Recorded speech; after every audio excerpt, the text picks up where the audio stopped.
Introduction of the session. Sir Francis Bacon said, "Reading maketh a full man, conference a ready man, and writing an exact man." Great, but where do you begin? What books do you read in this age of information, exploration? How do you tease out the most important takeaways? And how do you utilize those in your life and work? I shall now introduce the first speaker. I would request a bit of silence in the audience, please. Thank you. Our first guest is a business leader with over 3 decades of experience in managing large Indian businesses as well as British, American, Japanese joint ventures companies in India. He pioneered India's foray into modern organized retailing as well as early digital media and e-commerce. Requesting members of the audience to 20 public and private listed companies in India, Sri Lanka, Japan, China, UK and USA have honored him by having him sit on their board. He has chaired the CII and has founded Chennai's Business School. He has co-founded Coaching Foundation India that pioneers coaching of entrepreneurs and business leaders. He assists and coaches a large number of first-time CEOs and young entrepreneurs to succeed in their businesses. He is an alumnus of Bombay University and Harvard Business School. Finally, of great importance to the Bangalore Business Literary Fest, and to this moment, he is the author of the best-selling book, India's Global Powerhouses. It is my honor to welcome Mr. Pradipta K. Mohapatra, sir.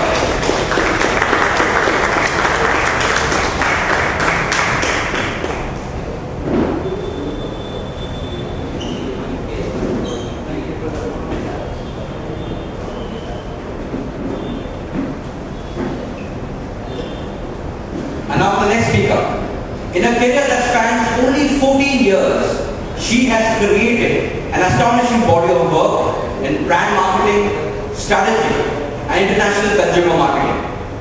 In the 5 companies she's worked for, she has fashioned a gallery of portraits marked by craft and technical velocity. Character, brand marketing, BlackBerry.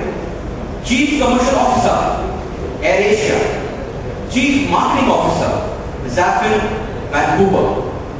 World Women Leadership Conference in 2014 has honored her as a young rising star. An alumnus of Kellogg School of Management, Chicago, and Amity Business School. Please welcome the author of It Does Not Hurt to Be Nice, Amisha Sethi. Amisha.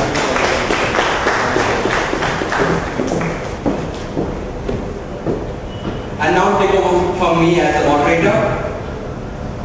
This gentleman has served as a personal advisor to 3 prime ministers, a former principal consultant for UNO based out of London.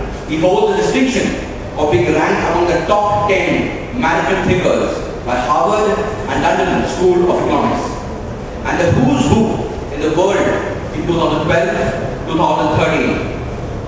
An ambassador for the Harvard Kennedy School of Government, he received a World Economic Forum nomination for Young Global Leader 2010.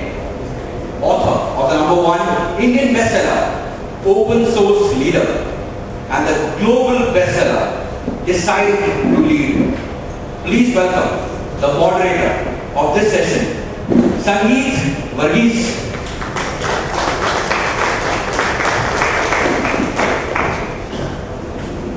Can we motivate the 3 with a loud round of applause? You are the stars now, just take over and shine. Session is almost similar to the earlier session again. So we would have a conversation between us for about 25 to 30 minutes. And after that, I would leave to the audience for asking questions for about 15 minutes. And then we we again open into that same competition we have book from us. Excellent. Okay, so the session is primarily about the book getting into a career, growing in our career. So my first question to you, Pradipta sir, would be, what are those books which help you? If you can think back from when you were starting up your career, what are those books which initially help you in terms of choosing a career path? How did you realize that this is the career path which I should choose? Because even when I talk to quite a lot of these youngsters, the first question is that how do I know what is that I'm supposed to choose? Is it marketing that I should be going for? Is it human resources? Is it something else? How do I choose between a finance and marketing? So how did you choose your career?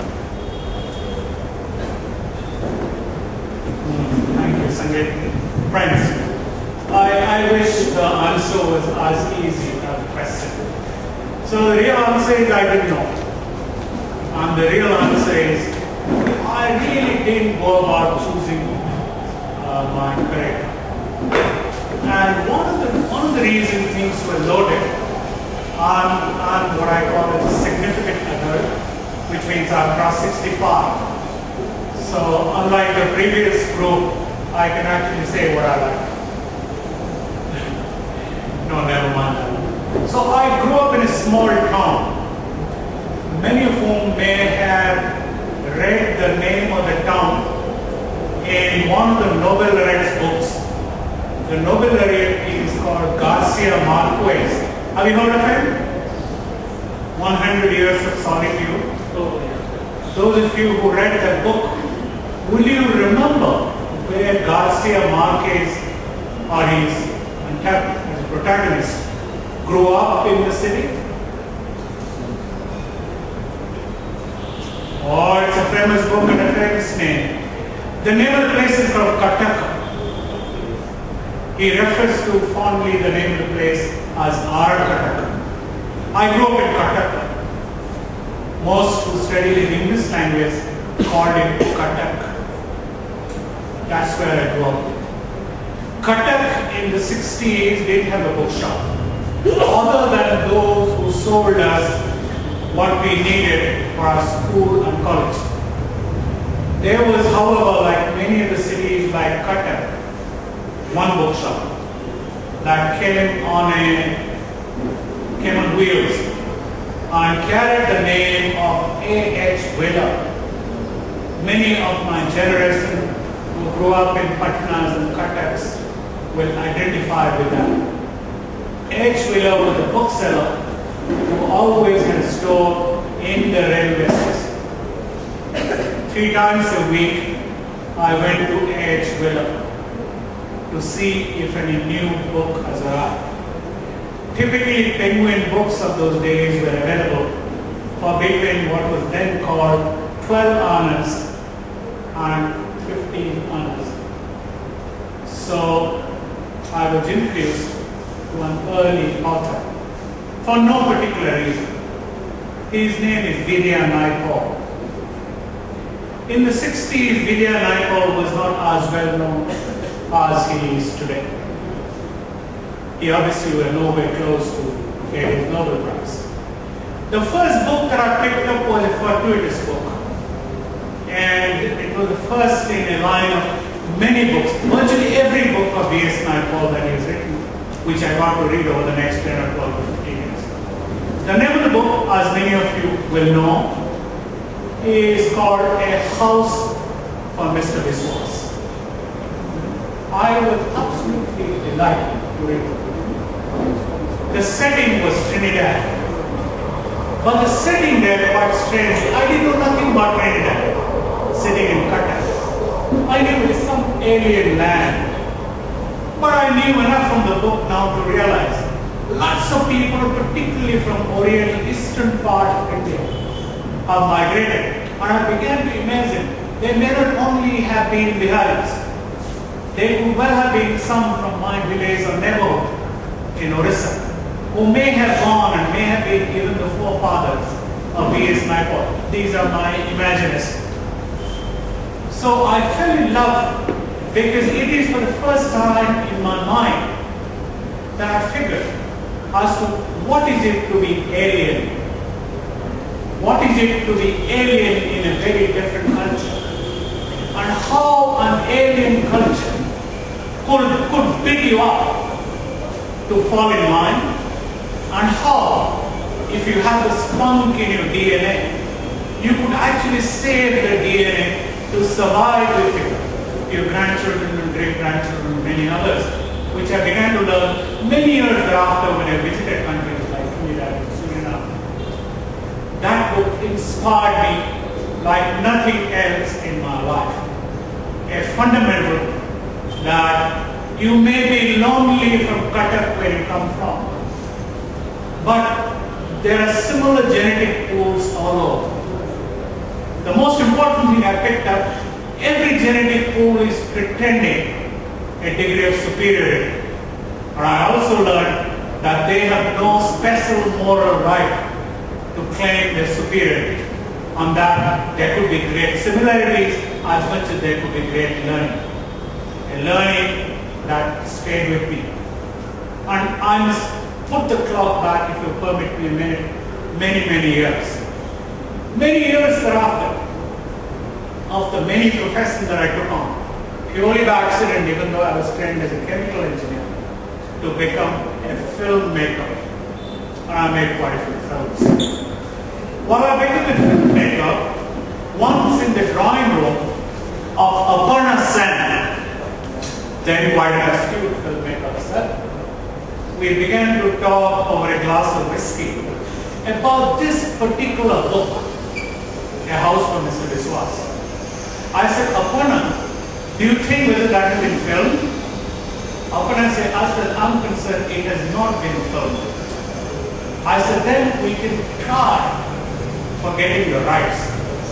We decided that it's going to be made in Bengali and English, 2 versions. We even decided who the actor and actresses are going to be. The only little thing left was to get the permission of V.S. Naipaul for his book to be filmed. I landed in a little place called Surrey, outside London. Vidya Naipaul with his new wife, Madame Nadira. He was already knighted by them. I was invited by his literary agent, Etkin, to come and see. And I sat in the ante-room of Naipaul's home, and we discussed it. And of course, undoubtedly, he spoke of that you have chosen the crown jewel in Naipaul's library, and I must congratulate you on such like stuff. So let's talk about the commercials. Between Aparna and me, we're planning a film, primarily in Bengali, at a total production cost of about 50 lakhs. Now those days it was possible. And under normal circumstance, if I was offering that money to an Indian author, I would have said 5 lakhs for the book publishing rights. But it didn't sit very well in my throat. I quoted a figure, really, with great brave heart, asked 10 lakhs. Etkin said, what is 10 lakhs? I converted that and said, it's $1 million rupees. How much is $1 million rupees? He converted that into pounds. So he laughed, he offered me a cup of tea, and he said, let me tell you, I'm sitting with an offer from BBC to make it into a 16-part serial. I haven't signed it. But to you, I can offer a preferential rate. It's £1 million. So I said, you know what?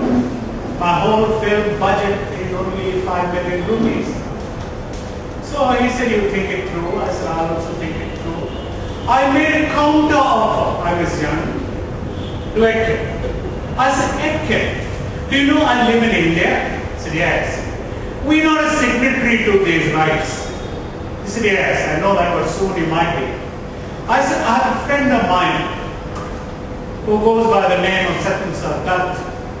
He is willing to write me a book called A House for Mr. Majumdar in Bengali. I may have to pay him nothing.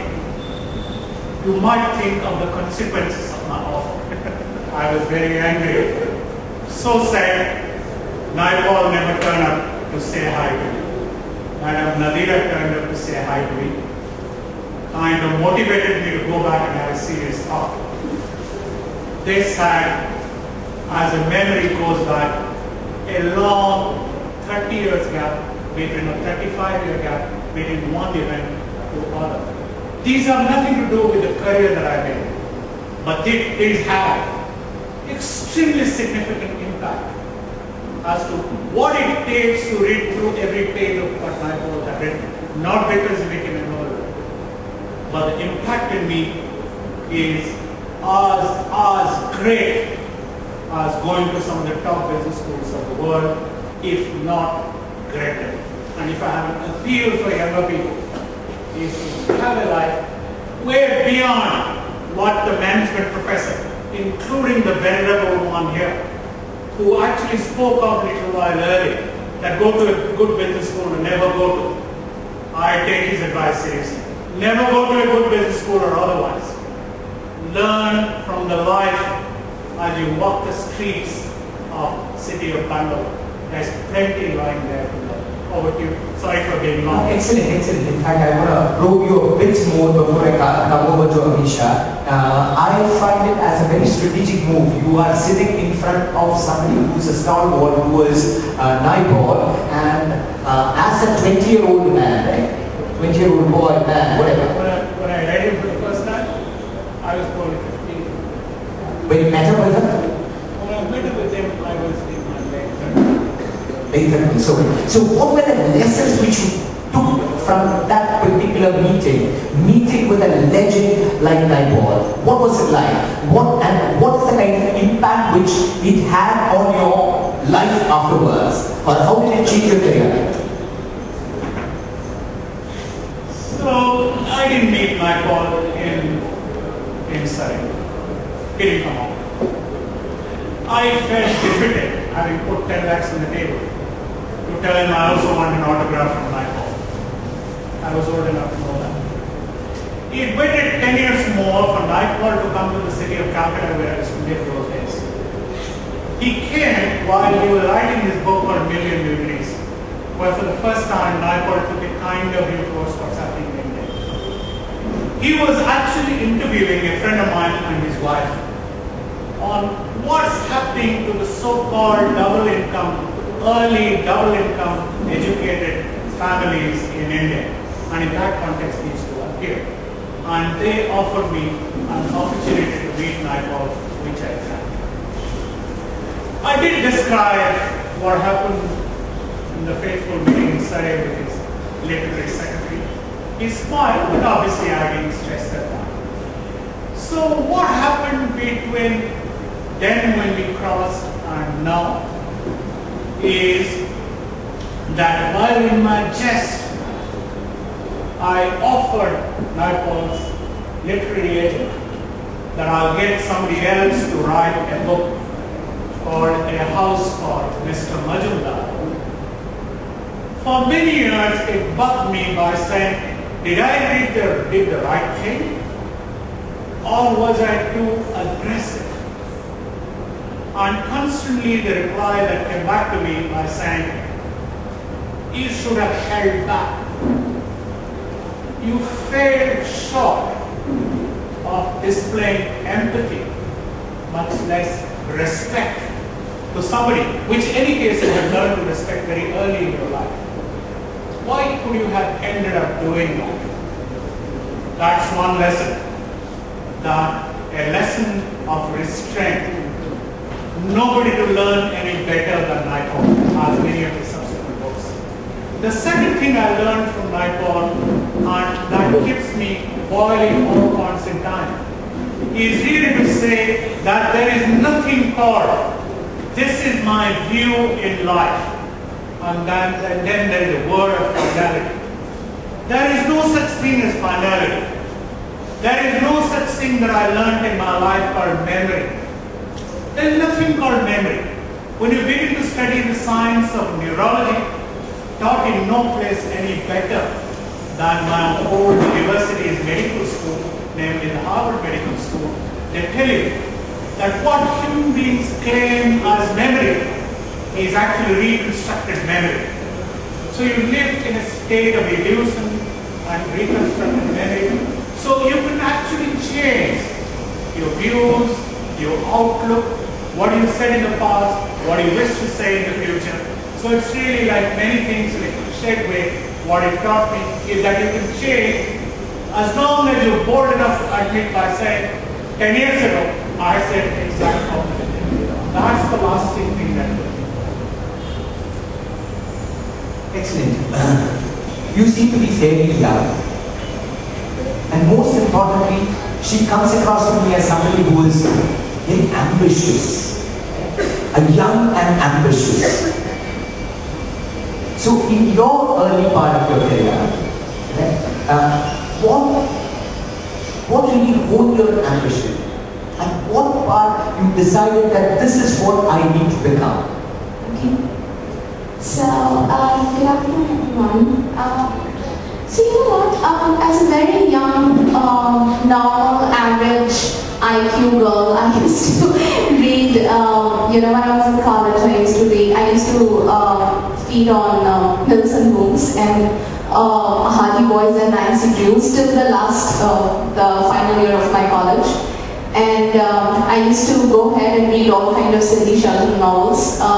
I honestly was not at all into business, marketing, strategy. I wanted to be a choreographer. So that was the last thing in my mind, to read books on life and on management and strategy and communication. When I started my journey as an MBA student, which was back in 2002, I started reading a lot of, I inculcated this interest in marketing and strategy and communication. And that's when I graduated from Sidney Sheldon's and Mills and Boons of the world and romantic novels. And I started reading, and seriously started reading books of Mr. C.K. Pranath. Of course, every marketeer swear by Kotler, and I used to read these books, and I used to spend a lot of time talking. So I created this connect with brand marketing, and I got completely fascinated, Sangeeth, with the fact that a brand can reach from 1 to millions just by doing few things right. And the person who makes that happen, of course, there's a huge team who does it. But then there is a guy, there's a girl who's the catalyst and who is the brand head of that company, or the person who owns the brand. And that's when my whole fascination towards marketing and strategy started. And I started reading not just the business books and marketing books. I have done a lot of reading into Upanishads and Vedas. And that completely, when I started reading Upanishads, then to be very frank and honest, the marketing and strategy and communication books became like 0.01% of the entire universe that we live in. And I was a different person. And of course, I've had my own milestones. But yeah, one book when I was already working and I came across, at that time I had not started reading Upanishads and Vedas and Yoga Vasishtha. That book was Power of Now by Eckhart, and I loved him. I completely loved the person. I completely loved this sudden realization of enlightenment. And that has really helped me actually. More than business books, what has helped me is these compassionate books that tells you more about life than the small 0.01% of customer acquisition and market share and economics and profiling and segmentation. Life is slightly more beyond than this whole business ball game. So yeah. A smaller city. We all are average people, so nobody. No, I was from Delhi, not smaller city. But one of the things which I believe very strongly is that every person has got a defining moment. Right? So if I were to quote about Mahatma Gandhi, at some point of time in his earlier years, he was perceived to be a very average person, or probably even a below average person, shy, timid, right? Scared of darkness, below average student, below average professional. And on one night when he was traveling in South Africa, he happened to read this book which is called Unto the Last, which actually became his defining moment. It changed his entire perspective. Right? So from a very below average person, it started the journey towards an extraordinary leader, probably the greatest leader the world has ever seen. Has there been any book like that, sir, in your life, which changed the trajectory? It need not even be a book, it could just be an article, or probably even an incident, which changed your life completely. Yeah, actually, Sangeeth, there are many, but one I can really remember graphically is when I joined my college in the first year. For the first time, I realized that people were talking about Hindi and such like stuff in the previous session. So I studied vernacular medium in Korea. So when you go to college, the professors are teaching in a strange language, namely English. It's not very comfortable. I was also very ashamed of the fact that about 25% of us who managed to get into the top college, then called Ravensa College in Qatar, who came from vernacular medium school, had peculiar names with which we were referred to. Almost to say, why do you land up in such places? But I have a discrimination which probably doesn't happen in today's day. I don't know. There is still that. So, one of my mamas with whom I was staying, about pretty older than me, told me one of the ways to do is to participate in the open college debate, which is conducted in English, and they give you 24 hours to prepare for that, you know the subject. We will prepare up. I took that date and I prepared all night for tomorrow's debate. The debate was on a subject which I remember even today. It's called Religion Without Modern in the Present Day Context, and I decided that I was going to speak in favor. So there was a Senate hall which looked like the world's biggest hall, may have been 1,500 students, and there is a panel with my principal in the center. I went and stood to the left and said I'm speaking in favor of the motion. After having said that, I had a funny feeling that I don't seem to possess my hands, they seem to have vanished. Then I realized I don't have legs any longer. And after that I realized that I don't exist any longer. And I stayed in that state for what I now precisely know, about 2.5 minutes. Debate is supposed to be for 3 minutes, and at the end of 2.5 minutes, the principal is supposed to press the first buzzer to say you only have 30 seconds. At which point in time, I got up. Then I looked in the front, and I found there is a sea of humanity in front, and what they're doing is ha ha ha and clapping. That was not flattering, to say the least. And God is kind. He put me back into a state of unconsciousness again. Till 3 minutes passed, and there was the last long ring by the principal. And I got up again and I said, thank you very much. And went out, straight out, never returned to the college for the next 3 weeks. I actually thought I'm never going to return back to the college. In those days, there was no history of counseling. I wish there was actually counselors available. But something told me, I'm not going to hide away from the fact that I can't speak this alien language. To be able to speak this alien language, there must be a method. And one of the methods is that if I can beat these fellows who laughed, ridiculed, and booed me out of the hall, if I can beat them out, how nice it will be someday. That's the lesson in life. Which is really to say, there are lots of things in front of me. So when I get in, almost blind, uninitiated, there is one thought that is in front of me. What will it take to beat this lot and come right there and talk, even if the work means garbage cleaning in city of Bangalore? If I had to become a garbage cleaner, or I want myself to do that, I know this. I'm going to succeed. That I'll very well in 12 months turn out to be the best garbage cleaner in city of Bangalore. That's a passion that one single event put into me like a DNA injection. I've got another question for you.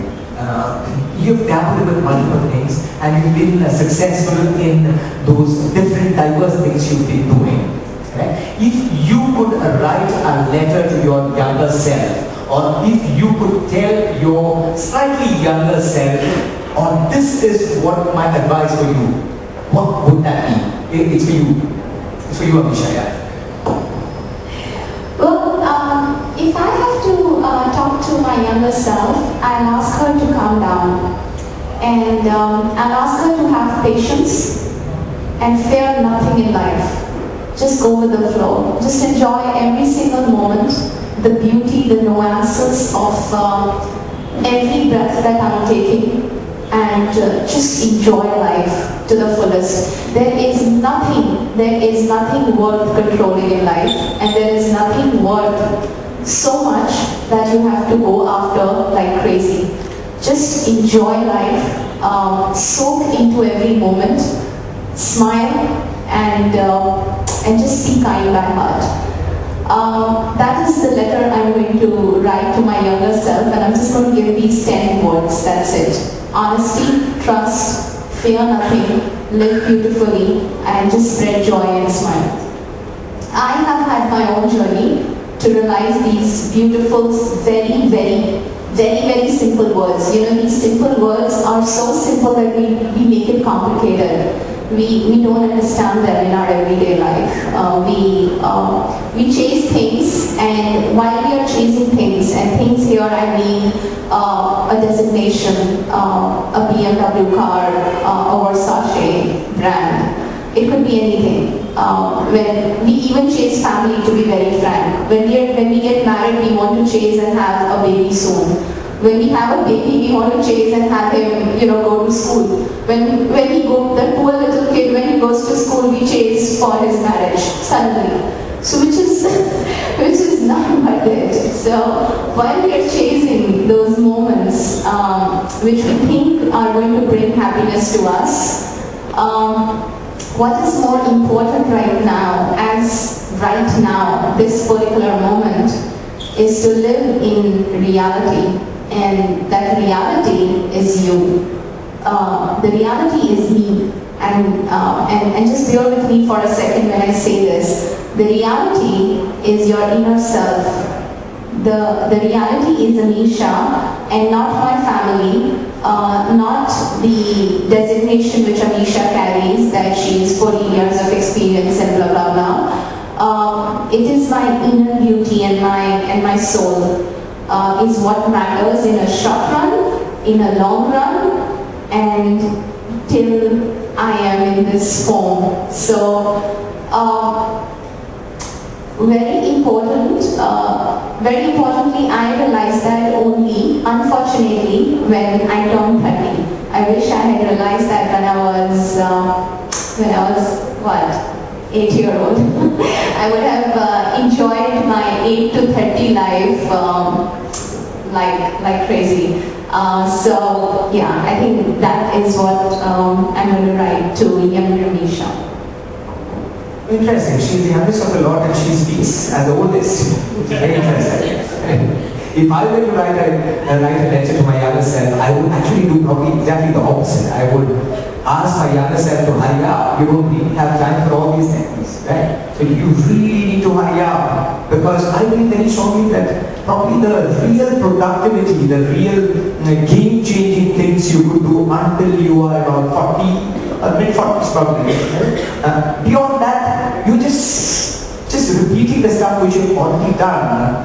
and you become very erotic about life, you become very callous about things which you are going in. So I might probably write an exactly different letter to my younger self, my 18-year-old, as an 18-year-old. Absolutely, run. Absolutely, run. You have time only until you are your mid-30s. That's not it. No, I have time till I die, and I don't know when am I going to die. But what if I die tomorrow and then whatever I ran is of no use for me? So I need to enjoy now. Interesting. Yeah. So, would you change anything about your life? Too interesting to know. And I seem to really agree with Amisha, who's probably my daughter's age.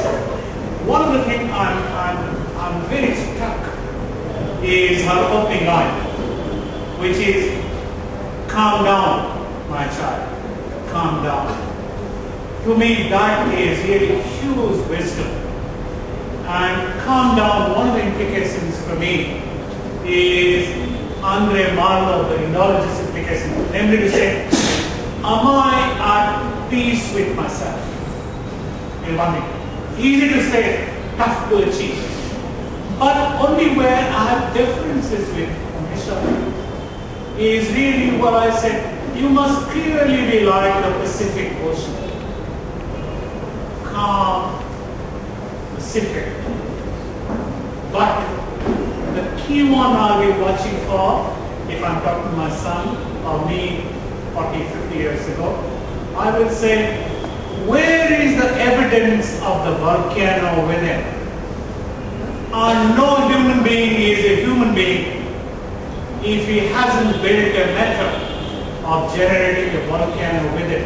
And if volcano doesn't have passion, he is not a human being enough. But finally, the most important one for volcano is, how do I live with that and convert that volcano in a direction of something that I want to achieve. Passion is a powerful equivalent. Passion within, but calm right out. That's the way I just want to add to Pradipta sir here.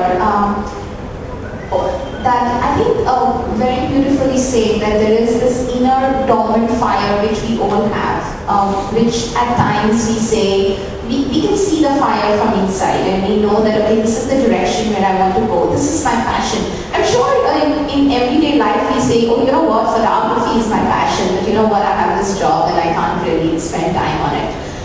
This is my passion. My passion could be anything. My passion are roads. I have lots and lots of passion. But just one more thing, beyond passion, there is something that I realized and I would love to share it with all of you, is compassion. So beyond passion, that yes, I want to do this, and yes, I want to achieve this, and yes, I want to go to the Mount Everest in your own way. So, you can have your own Mount Everest in life. But beyond passion, there is your compassion from inside, which is your heart, that tells you that while you are in your journey to the Mount Everest of your own, which could be anything, while you are stepping towards the Mount Everest, if you are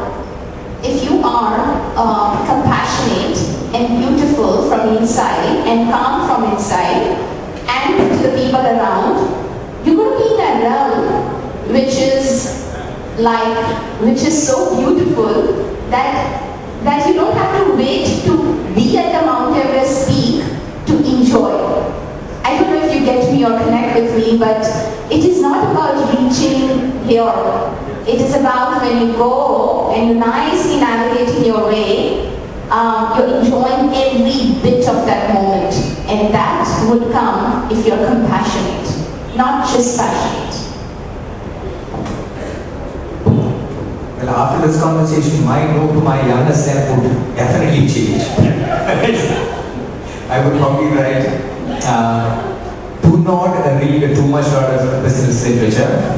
Do not read, definitely do not read the city page of some of the prominent newspapers, which is filled up with all these violence and rat races and stuff like that. Just go back and read Vedas and Upanishads. in your book. It doesn't have to be nice by Amisha. Yes. Excellent. So I'm